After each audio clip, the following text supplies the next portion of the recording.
everybody. I just thought I'd come on today and do what I'm going to call tried and true. And that means I'm going to revisit my makeup stock, and I am going to pull out what has been purchased prior, I've used, and put aside for whatever reasons. It could be that maybe it's a little high end and I don't want to use that on a daily basis. It may be that I was interested in trying some other type of makeup foundation, powder, blush, brush, whatever, and kind of put these items aside. So tried and true means I am going to really dedicate myself to revisiting and using up my makeup supply as best as I can so that I can be on a quote unquote basically no buy, so that I can move these products through and make a decision. Would I repurchase these products again? Are they tried and true? Do I really like them? So I decided today I would pull out and only use on my face what's tried and true. Now, if I mention a product that I use all the time, it's because it truly is tried and true, and I don't have anything else that I am substituting to use. Let's begin. First of all, I started out with Tarte. This is the Fair Light Neutral full coverage airbrush foundation, and I used this for quite a while. At that time I liked it, and so I decided today to go ahead. I wanted a light application. I didn't want anything heavy, and honestly I think I can say it did a good job. I like it. So for me, this is tried and true, and once I utilize all of it up, I probably would make a repurchase. But I do like to try new products that are out. I just have to get better about not purchasing too soon and then having something go into my storage and then eventually I have to either throw out or give away. And I'm not going to use the word resolution because there's just too much failure with that word. So I'm going to say I am going to dedicate myself to being tried and true. So that was first. And first of all, after I washed my face with what is my tried and true right now, Fields and Rodan, I revisited Hangover by Too Faced. Yes, once again, I did like this. So I applied it today, went on nicely. I'm not so sure that I would repurchase this. I have tried some other primers that I really, really, totally love. So this one, even though I don't have any issues with it, it was very nice. There is one in particular that I have definitely tried, definitely love, and so I won't repurchase. I'm sorry, it served itself, but I will use it all up. So I'm dedicated to doing that.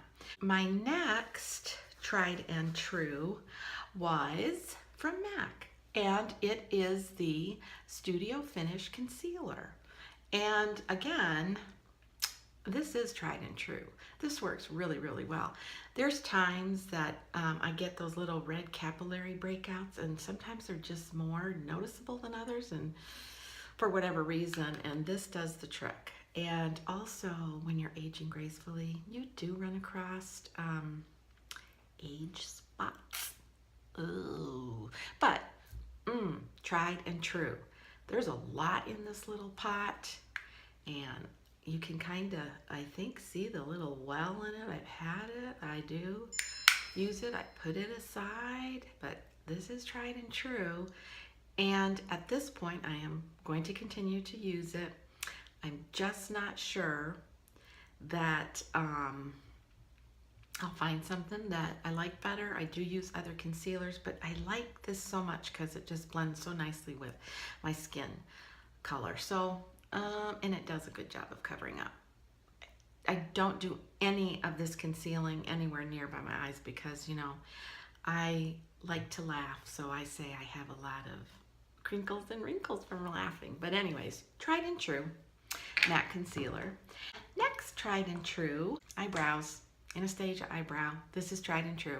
Always, always, always.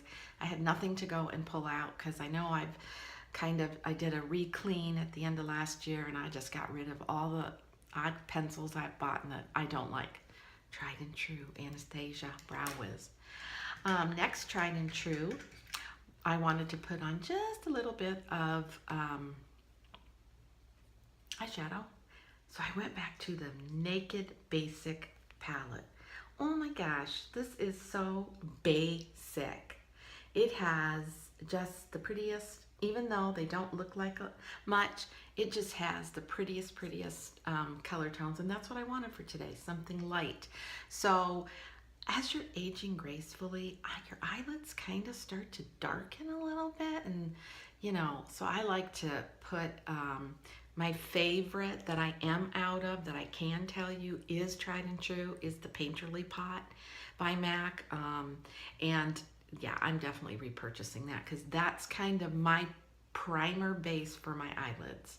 And when I'm out, I can really notice that, you know, I see that the shadow more. But today I just went ahead and used this middle color, which is Foxy, because I'm a foxy mama. But it just kind of, I put on just a little bit just to tone down any shadow darkness. But yeah, Naked Basic, tried and true, for sure. It's gonna take me a long time to go through that, but yeah, it was fun to pull this back out. For blush,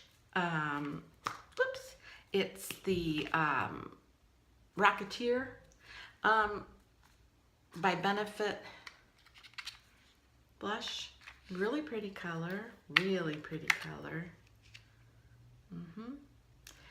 Like it, but I can tell you this. There's so many blushes out on the market, and I'm very partial to the Chanel blushes and Tarte. I like this. It's got just the slightest, what I consider a little shimmer. And you know, this has been out for a long time on the market. And so, yeah, you can see just a little bit of it there, but it's nice. I think it adds just a little bit of that peachy bronzy color, and it's not too harsh. It's nice. I will definitely keep this. Tried and true. Do I like it? Yes. Do I love it? Not to repurchase it. I just think there's other blushes that I probably favor more, but I will use it up. Next, for mascara, it's the Maybelline Colossal Spider Effect. Now, this is my second tube of this, and when I first purchased it, I liked it. I liked it for a drugstore mascara. I thought it worked really well, but what I also noticed is it gets a little bit thick, kind of quick. But it's my second, and I am dedicating myself to using it up, and I like it. I think I got some pretty decent eyelashes from it, so would I repurchase? Probably. I probably would, because I don't use high-end. Oh, the husband's pounding something. That could be dangerous. Sorry. But it's not high-end. It's great, priced right, and I would probably repurchase it for everyday use. So I'm dedicating myself to reusing that again. And the two last items that I'm revisiting from Smashbox Gloss, you know, this stuff is really nice. It is really nice. And then I just kind of put it in my little basket with all my other little lip glosses and balms, and forget about it. But it actually tints your lips, and it just gives it a little, you know, makes them a little pinker, or just kind of a healthy glow just all by itself. But because I use the Benefits blush, I went ahead and revisited ALMAY, and this is in the color, if you can see it, yay, you're doing well, but that's not in focus at all. Sorry, I just can't. I think it's number 800. So I just basically put a couple of dots here in the middle of my bottom and upper lip and revisited. Would I repurchase? No. Again, so many different things on the market that I do like these ALMAY glosses. Yes, yes, yes. But this color in particular, no. And I don't even think you're getting the full effect of the color because I did use the O Gloss. Now the O Gloss is nice, but I can also tell you that NYX has some gloss that does some tinting too, and I've tried those and those are nice. So, tried and true out of all of the products, definitely Tarte foundation powder would be a repurchase. MAC concealer would be a repurchase. Naked Basic would be a repurchase for me. And the rest, in this, if they stop making this, I'd cry. But the rest, probably not a repurchase. But I am rededicating my efforts to no buy and going to use up what I have. So I hope you enjoyed the video. If you did, it would be nice to give it a thumbs up and let me know if you're interested in seeing more of these. And other than that, enjoy your weekend. Be kind, be humble, and age gracefully. Bye.